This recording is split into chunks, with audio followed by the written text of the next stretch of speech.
Очень сдерживаю себя от фразы «я же говорил», хотя иногда прям хочется. Blizzard анонсирует открытие бесплатного трансфера на европейских и американских миров WoW Classic сезона мастерства. В том числе трансфер возможен на крупнейший европейский сервер Dreadnought. Переход возможен с бонсайта и Ironfoe, а вот по Bloodcaller'у тишина.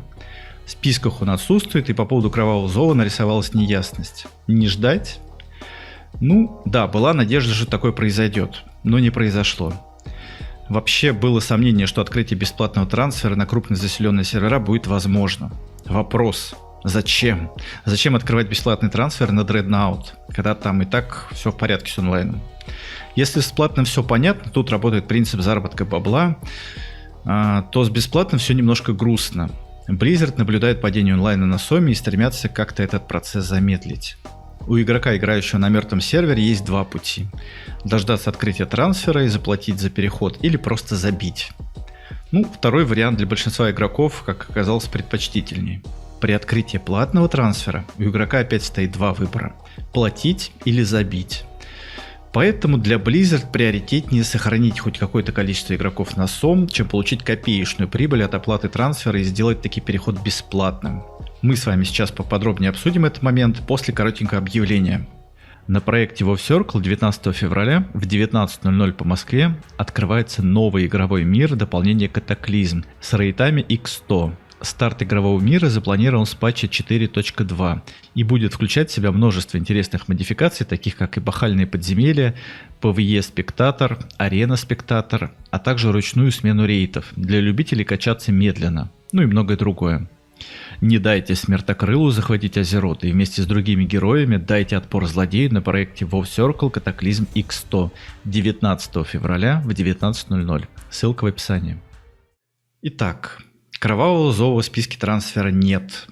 Как так, Blizzard, вы что, забыли? Русскоязычный сервер, на минуточку, тоже Европа. Он также скатился по онлайну и заслуживает ворота на Dreadnought ничуть не меньше, чем Ironfoe или Bonside. Если сравнивать эти сервера, то Зов из всех перечисленных находится в жопе глубже всех. По факту тот же Ironfoe вполне еще живчик и мог бы автономно просуществовать и далее. На старте сезона мастерства Dreadnought обошел Ironfoe, так, совсем на немного. Но Dreadnought покорил игроков, во-первых, более качественным дискордом, который был оформлен просто великолепно. Во-вторых, на проект было приглашено больше медиазвезд и стримеров, что также сказалось на популярности сервака. Даже американские стримеры оказали внимание Дреду, несмотря на то, что у них своих миров и так хватало. Но, как бы там ни было, Blizzard, прикинув ситуацию, пришли к выводу, что общее население Европы вполне может уместиться на одном реалме, и дали возможность перейти активным игрокам затухающих миров на более популярный. Да, ситуация была прогнозируема. Люди, которые были с пониманием, открытым текстом говорили: ребята, СОМ это не классика 2019-го. Такого хайпа, как тогда, не будет. Лично я был очень доволен тем, что изначально русскоязычного сервера на сезоне не планируется, и игроки не станут перед выбором, куда идти.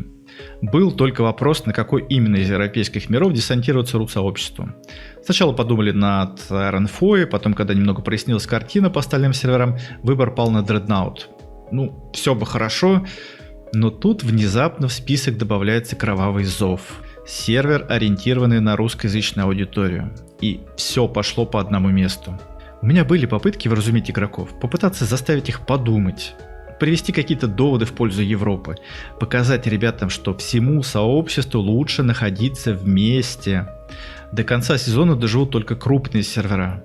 Что Зов открылся не потому, что ру игроков оказалось слишком много, чтобы разместить их на Европе, а совсем по другим причинам.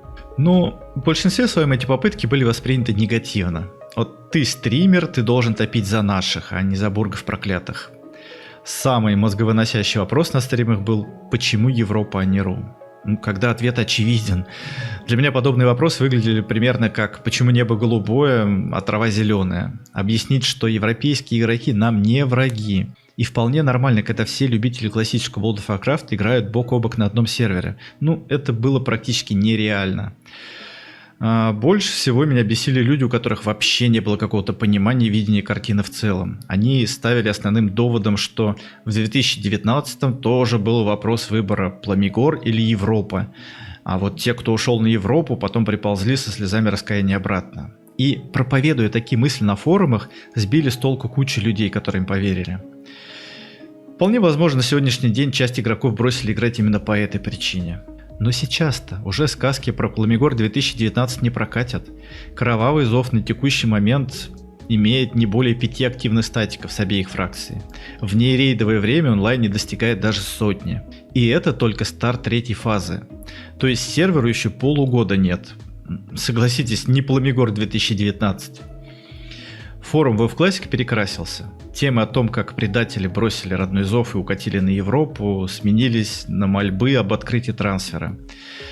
Примерно такие же темы были на англоязычных форумах. Люди, по каким-то причинам оказавшись не на Дреднауте, констатировав резкое падение онлайна, выразили желание перейти на более живой сервак. Ну, что, собственно, понятно. И Blizzard просьбы удовлетворили. У них существует какой-то алгоритм, по которому они не могут открыть трансфер на фреш-сервера раньше 2 или 3 месяцев. Поэтому они не особо-то и спешили. Да, видели падение онлайна, но как бы от принципа своего не отошли. Выждали положенный срок и, когда поняли, что пора, открыли.